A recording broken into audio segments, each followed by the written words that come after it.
Good evening, and thank you for joining us today for this Farm Advisory Service webinar on managing water availability on farm. Today, I'm Fiona Salter. I'm going to be chairing this webinar tonight. I'm based in the environment team for SEC Consulting, and we will be joined today by Wull Dryburgh from SEPA, Abigail Teward from SEC Consulting, and Frank Dakin from Penmar Farm Limited. And we're going to be discussing managing water availability on farm. Today, each speaker will be given about 5 to 10 minutes speaking time, and please feel free to use the chat function to ask any questions, but we'll leave the questions to after all 3 speakers have had a chance to speak. But the chat function is at the bottom of the screen, so just put in any comments or questions that you'd like us to answer at the end.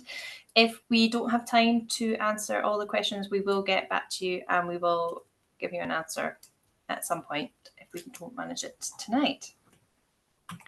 So tonight's meeting, as I said, we've got Wull Dryburgh from SEPA, who's going to discuss the current issues of water scarcity impact on Scotland, looking at the past few years and the trends that have been happening, and discussing how water availability might change in the future, looking at ways that farmers and land managers might be able to mitigate water.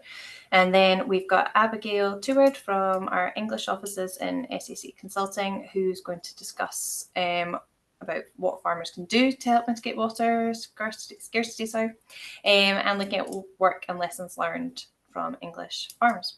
And then we've got Frank Dakin today from Penmar Farm Limited, based in Northumberland, who's going to discuss what they have implemented on their farm due to water management. Okay, evening everyone. I'm Wull Dryburgh. I'm a specialist with SEPA's National Rural Unit. We are a team of agricultural specialist officers who deal exclusively with the agricultural sector in Scotland. And unbelievably, up until a couple of years ago, we weren't really involved in irrigation. It tended to be the local teams, but we had to get dragged in when we had the real drought situation in 2022, which I'll go on to discuss. So what I was going to discuss is just what the current situation is with water scarcity in Scotland, some of the previous water scarcity events, how you can mitigate and build resilience into your system, and also importantly, something we're really trying to push just now is soil health, because it has important knock-on effects for water retention and also water runoff. So how do we assess the water scarcity? We have a network of flow monitoring stations on rivers throughout the whole of Scotland, but we also have some stations that we call drought stations, which is drought risk assessment tool stations, which may cover 2 or 3 neighbouring catchments, because if they've all got the same topography, we reckon that it's going to have the same topography and land use. We reckon it's going to have the same sort of water usage within that catchment, and it'll be the river flow should be similar as well. It's based on the previous rainfall over the last 30, 60 or 180 days. The soil moisture deficit, which is very important, particularly in the arable sector. Groundwater levels, we have numerous boreholes that we monitor around the whole of Scotland to assess where the water table is. And if you want more information, you can look on our website at www.sepa.org.uk/environment/water/water scarcity, which gives you more details and also some good advice as well. Right, so as I say, this is how we assess the water scarcity. Sort of gauging stations, previous rainfall, soil moisture deficit, groundwater levels, and that generates a matrix that we use to assess. So this is the current situation as of, I think this was last week's water scarcity report. They come out every week on a Thursday and they're posted on our website. So as you can see, most of Scotland is in normal conditions at the moment, apart from the very northwest and the Western Isles and Orkney, bizarrely, which seem to be getting drier from what I can see. But as you can see, the rainfall for the last 30 days, it's mostly been normal, apart from up in the northwest, where it's been quite low. But then obviously rainfall for the last 180 days has been very high, very wet, and particularly in the east coast of Scotland. So this, I was saying, the current situation is the very northwest of Scotland seems to be on early warning, as is the Western Isles and Orkney, but the rest of the country is in normal conditions. Rainfall over the last 30 days has been, again, more towards the east coast. It's been, the rainfall levels have been higher, more normal across to the west and to the north. But if you look at the last 180 days, when we've been suffering from this storm Babette and all the rest of them last year, you can see we've had a right hammering in the east coast. Okay, can I have the next slide, please? So yeah, the top left shows the river flows. So we're still quite high in the south of Scotland, but again, it's tailing off as you go further north, as we go into the areas with more of a deficit, more of a into a water scarcity situation. And this week, the soil moisture deficit seems to be starting to spread. So we've now hit into Fife being quite dry, whereas the rest of eastern Scotland, the rest of western Scotland seems to be no deficit, and the south of Scotland's fine. But we're starting to creep into deficit in the north and the northeast. And the groundwater levels are all very high, or very high, apart from one in Fife, which is getting towards the normal range. But if we contrast that with the previous years, if we can go to the next slide, Fiona, please. In August 2022, when we were into severe significant scarcity in north and Fife and the Eden catchment in Fife, and the Tweed and the Tyne catchments in southeast Scotland, it was a very different situation. And similarly, even just a year ago, that was the situation a year ago, that we were in moderate scarcity, particularly in the west, the southwest, and also the northwest. Was that Loch Marie catchment was actually in significant scarcity, which must be a first. It's just shown that the climate, we had a succession of 2 really dry winters in a row, and it had a significant knock-on effect. But anyone that knows, it started to rain after June into July and August, and the water scarcity recovered after that. Okay, Fiona, next one. So looking at mitigation and resilience, if we were to the situation where we were in 2022, if we had to suspend irrigation licenses, what would be your contingency plan? Do you have any stored water available? Do you have lagoons? Can you reduce your rate of abstraction using a smaller nozzle size or a smaller pump? Can you switch to an alternative source such as a borehole? Can you work with your neighbours to stagger abstractions so that you're all getting your water but at different times of day, so that you're all taking your share, but you're not impacting on the water course quite the same? Can you irrigate at night? When we were phoning round farmers in 2022, I had a farmer in Fife that told me that he put a rain gauge in his field that he was irrigating for potatoes, and during the day he got 15 millimetres of rain in his rain gauge, but when he irrigated at night he got 25. So that was 40% increase in water being available to his crop because he was irrigating at night. Now I know that's a pain to do, but it certainly is far more efficient in terms you're not getting the evapotranspiration loss. I mean, I remember being in Fife in 2018 when we had quite a hot spell, watching a rain gun operating, and for the life of me, I couldn't see anything falling on the crop. It was all just going straight up into the air, forming a cloud above it. And can you plan your cropping regime to ensure that if you've got high value crops like vegetable crops, broccolis, salad crops, soft fruits, that have a high water requirement, can you ensure that they've got an adequate supply? And ensure your irrigation equipment is in a good state of repair with no leaks. Amount of times we were going onto farms and you'd find a pool of water from a joint in an irrigation hose that was leaking. So that's just a waste. Okay, Fiona. This is an irrigation lagoon that I was at about 3 weeks ago up in Fife. He built this lagoon about 8 years ago when he bought the farm. Because he bought the farm, there was no water source he could use for his vegetable crops. And because he's constructed this, it fills up from a ditch. So it's basically a winter-filled lagoon that fills from a ditch, and that is enough to irrigate his entire crop on that farm. Otherwise, the farm would be useless because he wouldn't be able to grow anything. No, certainly no potatoes, no vegetable crops. So it's a very good system that, and it's actually naturalising quite well. It's getting reeds growing up around it. There's ducks on it. Yeah, it's quite a feature. And I think if you can get it to fit into the landscape, it's all the better. Okay, next one, Fiona. Soil health. It's vital for both water retention and crop production. I had a farmer that gave me this figure that soil organic matter, if you give an extra 1% of soil organic matter into your soil, that equates to 100,000 litres of water per hectare that you can retain more in your soil. So you're not having to feed the soil so much. You're not having to put so much water on it because it can retain it. Also stops the soil running away as well. You have the next ones, Fiona, please. I put up these two satellite images. One is the 10th of August 2022 when we were in the middle of the severe drought.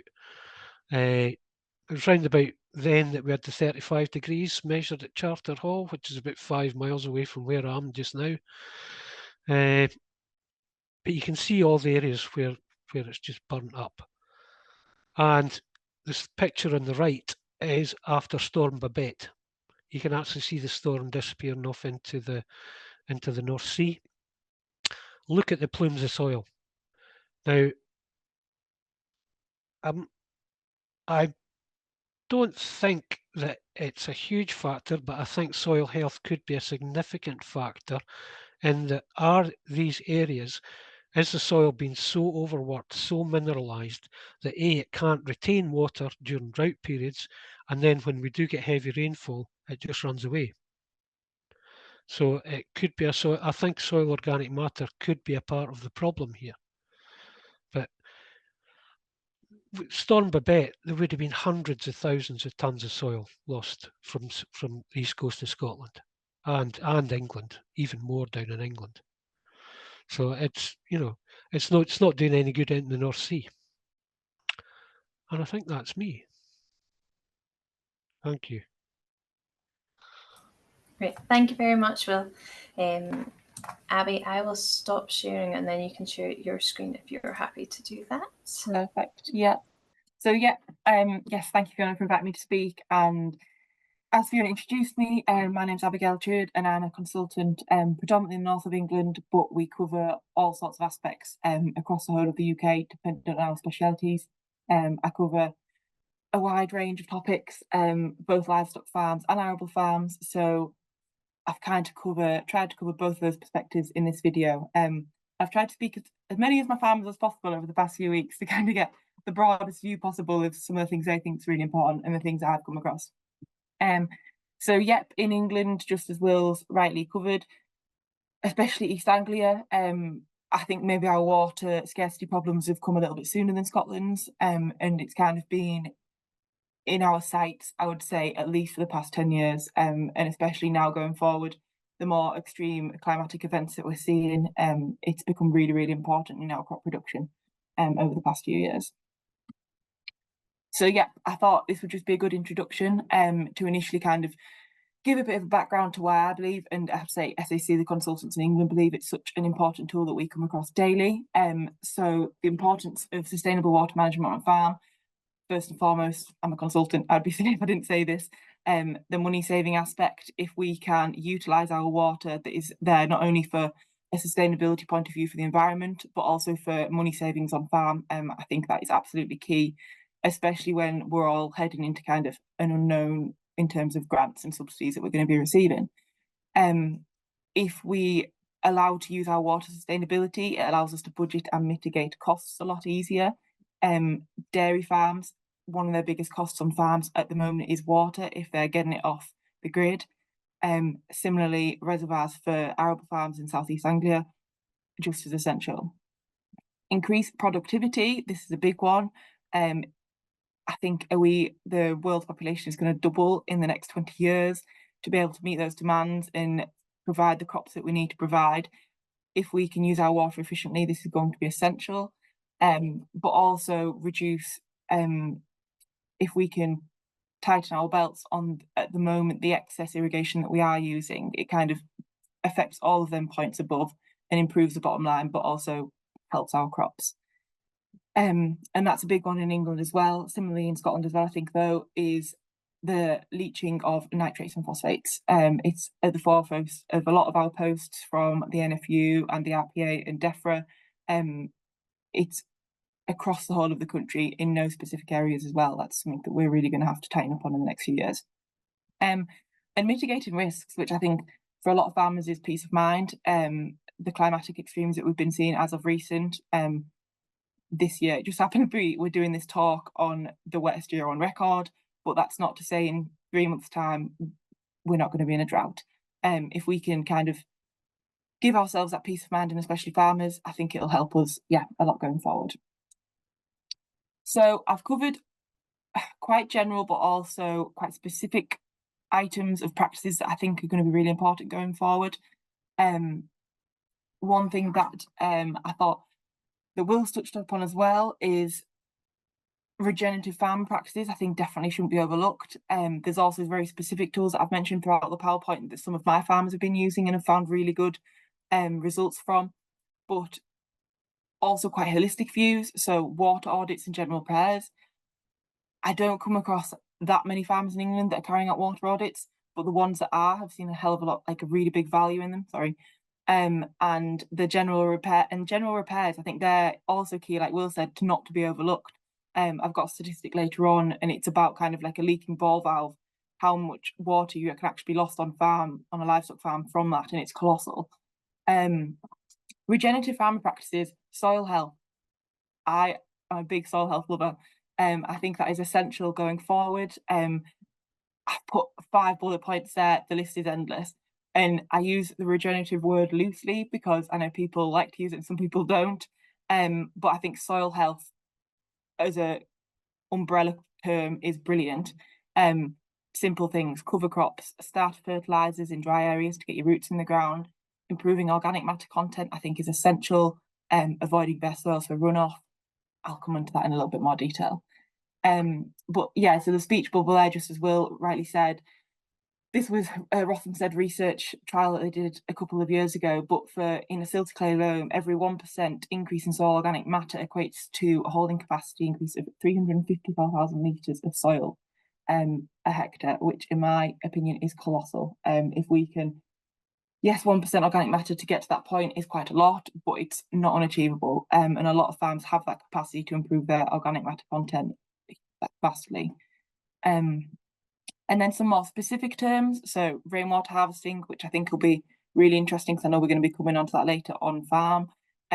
Increased use of fertigation. This is something that's really picking up in in England at the moment, and introducing more efficient water applications. This might be quite a basic one because I know a lot of people have already switched from rain guns, but to kind of trickle applicators and things in potatoes, I think is really, really important and high cost veg going forward.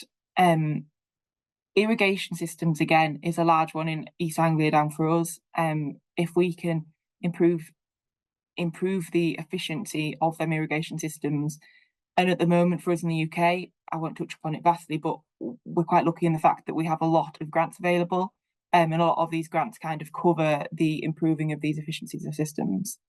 And then again, a couple of my farmers, just rightly as Will said, collaboration for water storage and irrigation of crops.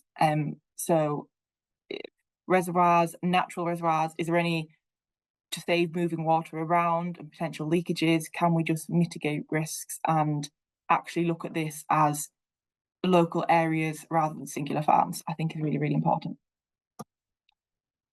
So water audits and general repairs.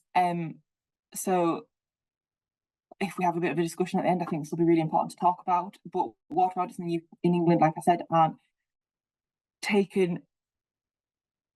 undertaken very often. But the farmers that we do them on, I find a vast benefit. And I think this is kind of an office-based undertaking that you can then go out, and it's just a really good starting point to actually understand what's going on in your farm.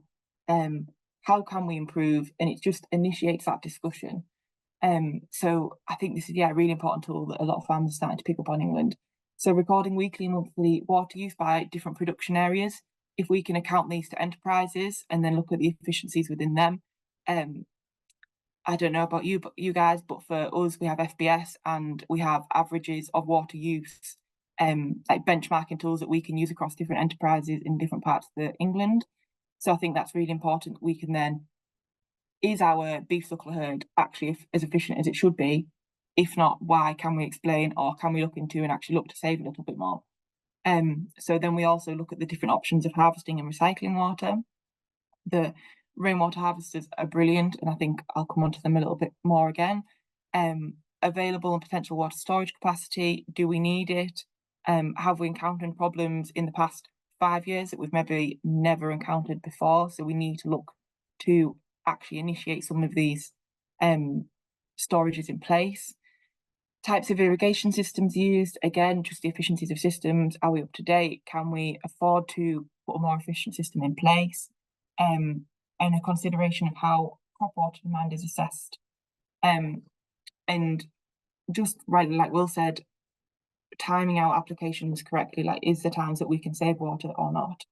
And an assessment of how long the crops could cope if water was interrupted. I think that's a really important one. These high cash crop values are being put in, but are we actually undertaking, we might be in our heads, but actual budgets, if these climatic extremes are going to become more often, do we understand and know how long we can cope with the water that we've got? Dairy farms, if we're not coming out of a spring or a borehole, do we know what that looks like, and can we budget for that? And then, so this is the fact that I was talking about earlier. So regularly check and in brackets repair, because I know we can all notice a leaky tap, but whether we actually put the time in to fix it, it's so important. So it is estimated that a leaking ball valve in a trough can cause up to 150 meters cubed of waste annually. And that was by the Environment Agency, and I just think that is such a key fact. Like, the water, I know, I'm a farmer. We can walk past leaky water troughs every day, and it's just not at the top of our priority list. But I think it is just really important to, if we get all of our little ducks in the row, they'll all start to add up. And it kind of is definitely important for water scarcity. If we've gone through the trouble of harvesting that water and saving it for ourselves, if it's going into troughs that are being drunk from but then start to leak, it's essential. So then I'm not going to go massively in depth because this is a whole nother subject in itself, but I've put regenerative in speech marks just because it's, you can call it what you'd like. But in bold, improving soil health improves soil water holding capacity. My thought process for a consultant, if I was to go into a farm, and this is how often my farms do it, is soil analysis, establish a baseline. What organic matter content does your soil have? Do you know it? Does it vary vastly around the farm? Do the fields close to the farm have a high organic matter content because you've bred a lot of muck there if you're a livestock farm? Can we look to change that somehow? Put up new muck stores if they're available, just so we can get a whole spread and actually understand what's going on in our soil and how much water we can use. It's not only just like arable farmers, this affects the forage that you're growing. Could you grow more forage off of less water, or could you harvest that water? Like, can we weather climatic extremes? I think that's a really important point. Once we've got that baseline, can we look for the low-hanging fruit, the stuff that you're already doing that we could maybe make tiny tweaks to improve that soil organic matter and soil health? Application of neutralizing values, so like lime, it's quite a cheap way. If you're applying nutrients to your soil, minerals that are then going to improve your soil health, if those minerals can't be uptaken because the soil pH is incorrect, a quick fire way we can improve that is by putting a cheap application of lime on. If that brings your soil pH to the correct pH, and then we can actually start to utilize the minerals that you're putting on to improve soil health, to improve the water holding capacity. It's a whole chain of events, and it starts with the real basic soil health knowledge. Simple changes in rotations, and I think this will cover you guys, but for us, SFI, like the new SFI, our new grad systems, cover crops. Are we putting cover crops in the same places because they're easy? Can we look to change our rotations to suit the bottom line, but also suit our soil health? Root depth, compaction, again, just quite basic soil health considerations that I think just need to be more at the forefront of our minds, rather than kind of like, oh, I'm going to make this much money off that crop. I think it needs to be up there. They're in the same parallel at the moment. And leads me on to the next point. Co-benefit. Can the changes that you make improve the bottom line? So things such as go back to cover crops, but they're brilliant for improving your soil organic matter. A really important one that I talked about, I was talking to a farmer the other week for water scarcity. So they farm down in Norwich near Norfolk, and they're farming on 45% sand soils. So they're farming on a beach almost. If they can, they've taken simple practices such as putting starter fertilizers on instead of missing them, get the roots in the ground, get them established as deep as possible to hold that water, and when it does dry up, they've got that depth to still uptake the water that's not there, or they can't afford to put on because they don't have it saved somewhere. So simple practices like that, I think, definitely need to be discussed and talked about, but are definitely started to be doing across specifically East Anglia on the real low organic matter soils. But definitely I've seen it further up in Yorkshire, where these are simple terms that can be changed to utilise the water that's already there. So then, very simply, rainwater harvesting, but I know this will get talked about afterwards, so I think it's, really important. And straight away, the biggest thing when I go on farm and people are concerned about, mostly to me, it's the cost of water. If their water's coming off mains, it's how can I reduce this cost? And I've seen this a lot over the past year or two, with water prices rising so much. Initially, the outlay is often smaller than alternative options. Mains water, putting in a borehole, if that's an option. Rainwater harvesting is relatively straightforward. And at the moment in England, we have lots of grants on rainwater harvesting goods because I think there's such a push and there's the importance of them there. This was just a simple costing that I'd worked out for a farmer local to me, so in the north of England. But a simple system for 100 cow beef herd might cost anywhere between £5,000 and £7,000. And I would say that is the top end. You can buy tanks second hand. I would always urge to kind of like look at the quality of them, but it doesn't even have to be that expensive. That was like for a full costed solution of pipes, tanks, gravity fed into sheds, and it would, do the cows all throughout the winter. So it's, really important. It's sustainable, so there's little running cost. Obviously, maintenance cost needs to be taken into account, but there's often constant supply through autumn winter months, which was just what this farmer needed, so it's essential. Reduce the amount of water entering the dirty water chain. This is a really big one for us in England at the moment. The EA are really pushing for us to reduce our dirty water and the waste of water going into the likes of your slurry pit, your muck stores, running off into the field. If we can catch that water off of roofs and save it whilst it's still clean, and it's going to reduce our costs, I think that is, essential in the fact that we're like killing two birds with one stone. We're reducing our dirty water and our cost for additional slurry storage potentially now, but also catching that water for livestock or for arable crops. Just like I said above, it reduces reliance on mains water, eases your costs. That is a really important one for us at the moment. Water is quite expensive for a lot of farmers, and it's a big cost in their balance sheets. So if we can reduce that, that would be brilliant. And then also, I'm not sure if this affects you guys in Scotland, but in England, it's quite a big one. if you look to have rainwater harvesting on your farm, it aids new build planning permissions as a flood control device, which is a really important tool. So if we can say we're going to put these on our sheds whilst we're putting them up, it gives us a better chance of getting these sheds accepted for planning permission, which I think is, yeah, really important. Fertigation, so this is one of my farmers down in Norfolk as well that talked about this.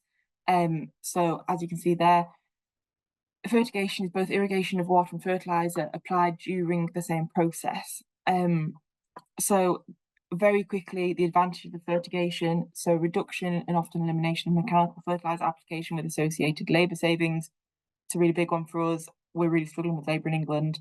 And although fertigation systems are costly, they can often pay back in a couple of years the labour that you might save.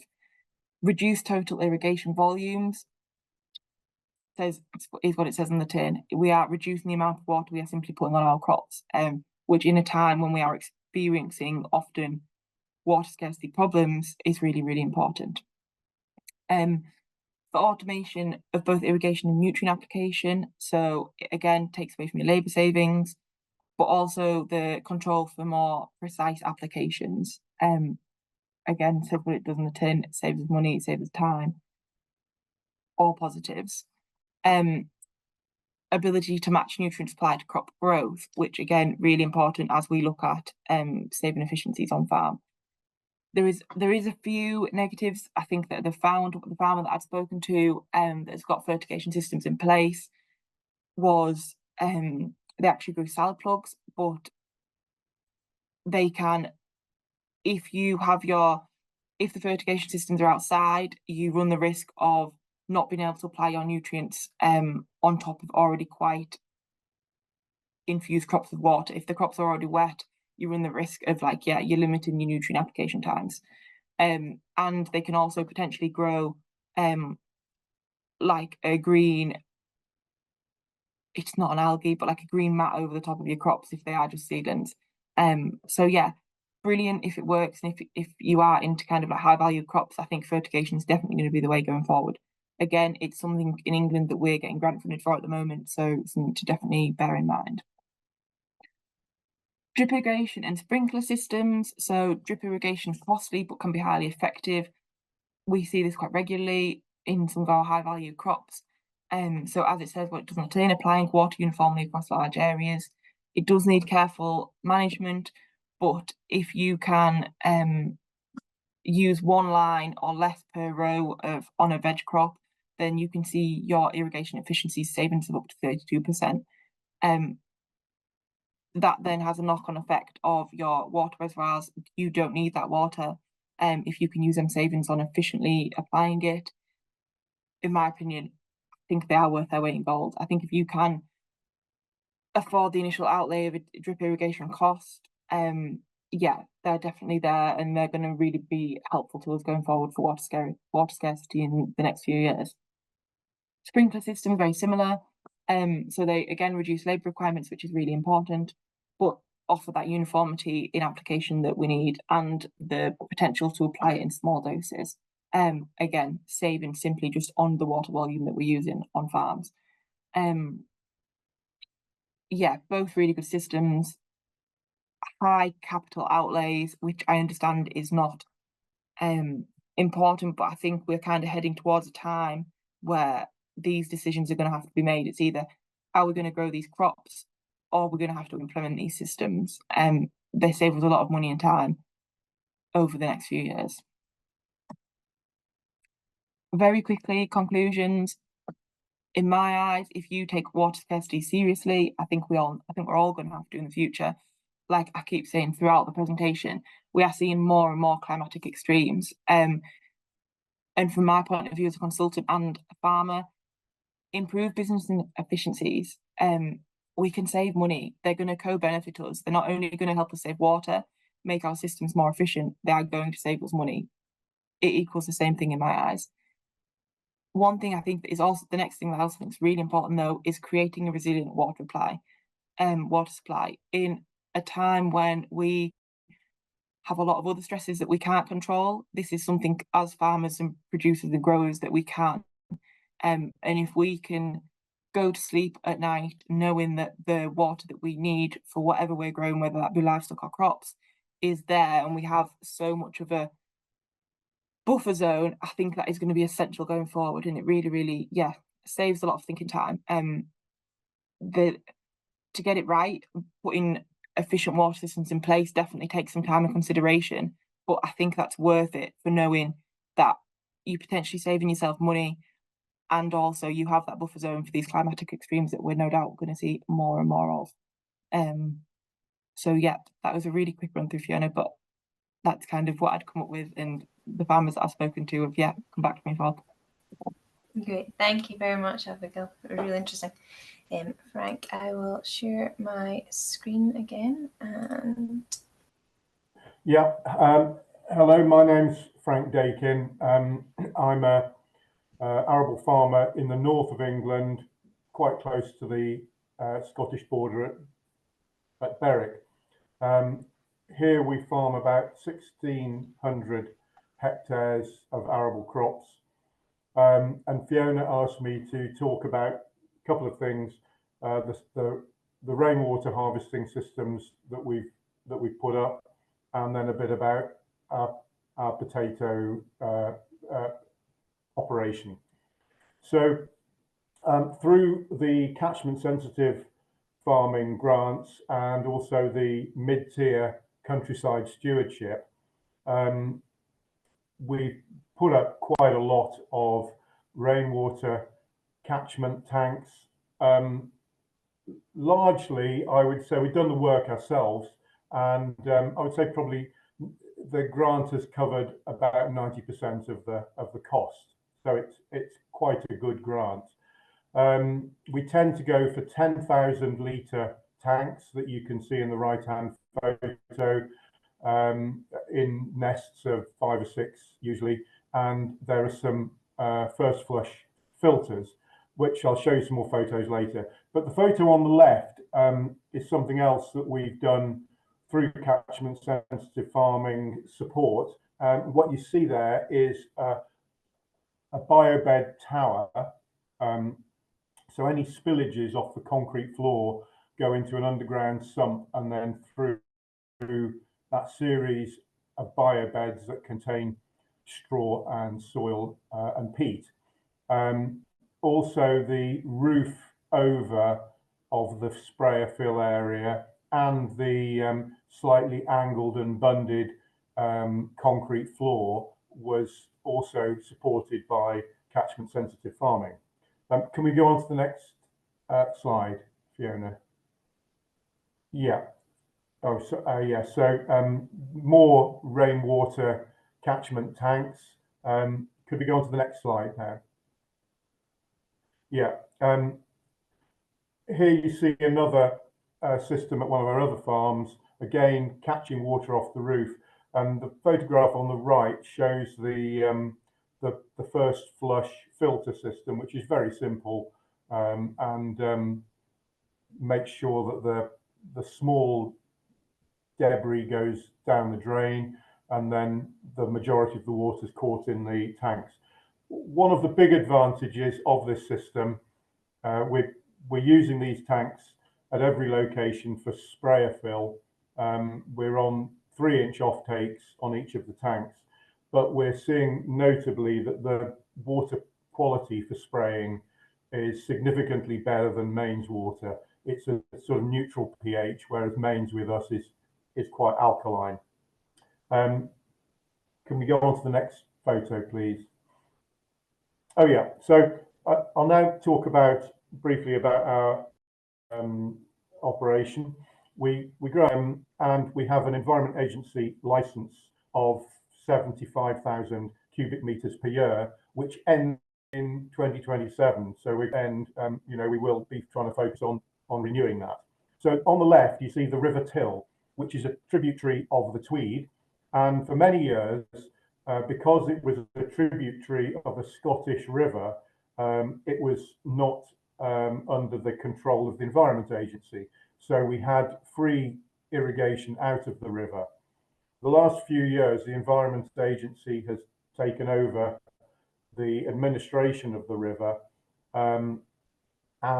We had last summer, and in fact the summer before, we had stop notices put on us for irrigation that I could talk about later if you like. The system is a pretty much standard system for small and medium-sized potato growers. There's an irrigation pump that you see in the middle picture with a bunded diesel tank which sits right by the river, and we then pump through up to 3 kilometers of lay flat to reach the potato field. One of the great things about having a river through the farm, we've got about a couple of miles of river frontage. We can irrigate anywhere along that river. So rather than needing lots of underground pipes leading to a storage lagoon, a river is by far the cheapest and easiest means of irrigation. And because we're fairly well down the river till close to the Tweed, we don't see significant drops in the river level. However, we have had stop notices put on us. The picture on the right is the sort of current state of the salad potato crop.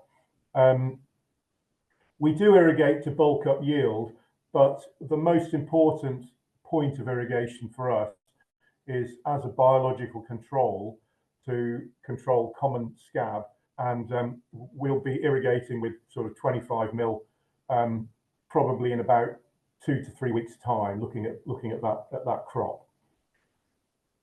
In terms of winter fill, I think the Environment Agency is sort of trying, and grants are sort of trying to turn people towards winter fill storage lagoons.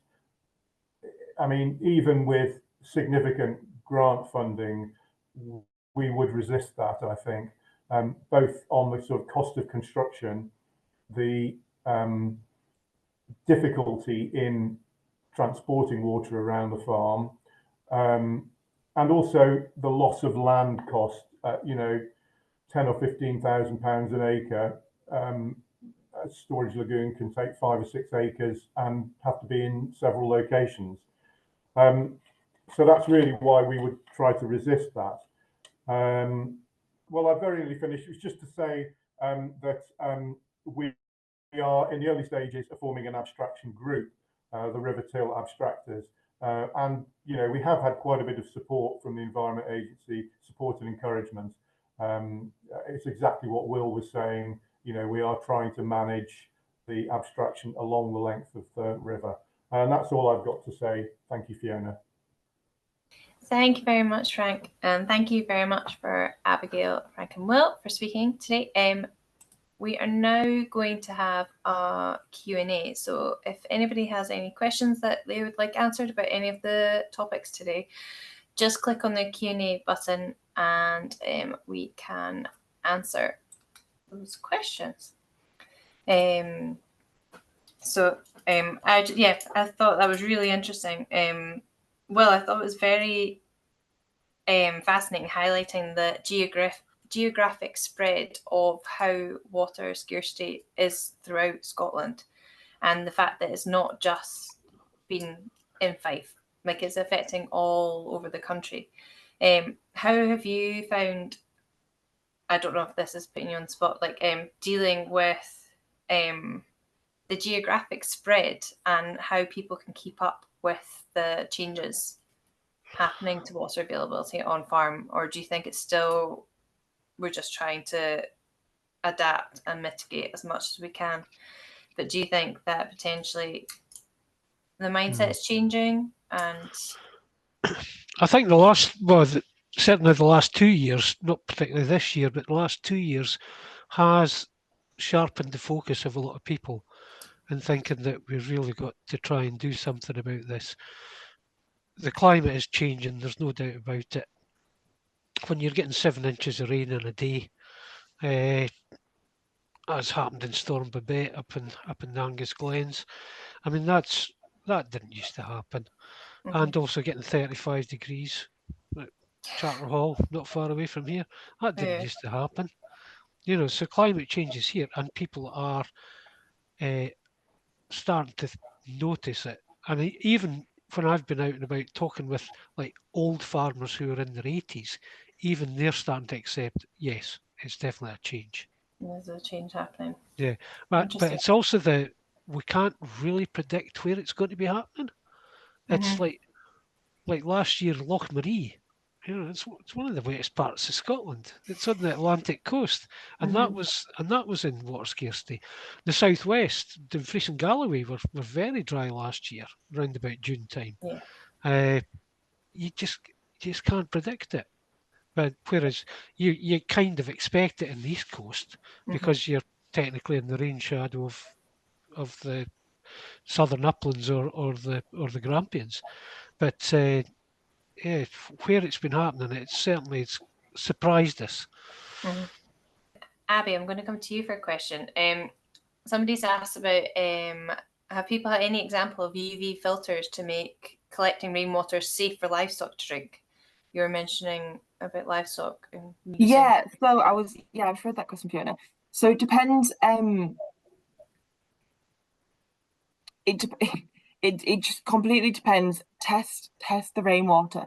In England, I don't know if you can, if we can send any documents out to any of the participants, but there's a really good handout from AHDB about water types and water qualities. Rainwater as such is safe for livestock to drink, and it's only in extreme cases. If you for some reason have really high mineral loading in your rainwater in specific areas, but other than that, it's not classed as, I think it's classed as a so there's blue, brown, and grey waters, and it's classed as a safe. Often, if you are feeding young calves, the likes of rearing calves, UV filters, absolutely are. Or like locally to me, we have very heavily contaminated peat waters. Personally, I've never seen any effect. We rear calves at home and we don't UV filter our water. But yes, I do have some dairy farms that UV water, and it's no different to kind of how we would do it in our homes. It's fairly inexpensive. I just know they go through, dependent on location, obviously go through quite a lot of filters. They're easy to install into rainwater harvesting pits, like whether it's underground or overground. They're just put in the line, and very similarly to how we do it in our house. Great, thank you. Hopefully that answers your question. Thank you very much for everyone attending today. Tomorrow we will send that information, and you will also receive a feedback form, which if you could potentially return to us, that would be really helpful, because it helps us know about what kind of information you would like to come from the Farm Advisory Service, and how we can make it better, and what platforms you like to receive your information. So I would like to thank all our speakers today. I thought it was really interesting, and thank you very much. And thank you everybody for joining us, and have a lovely evening.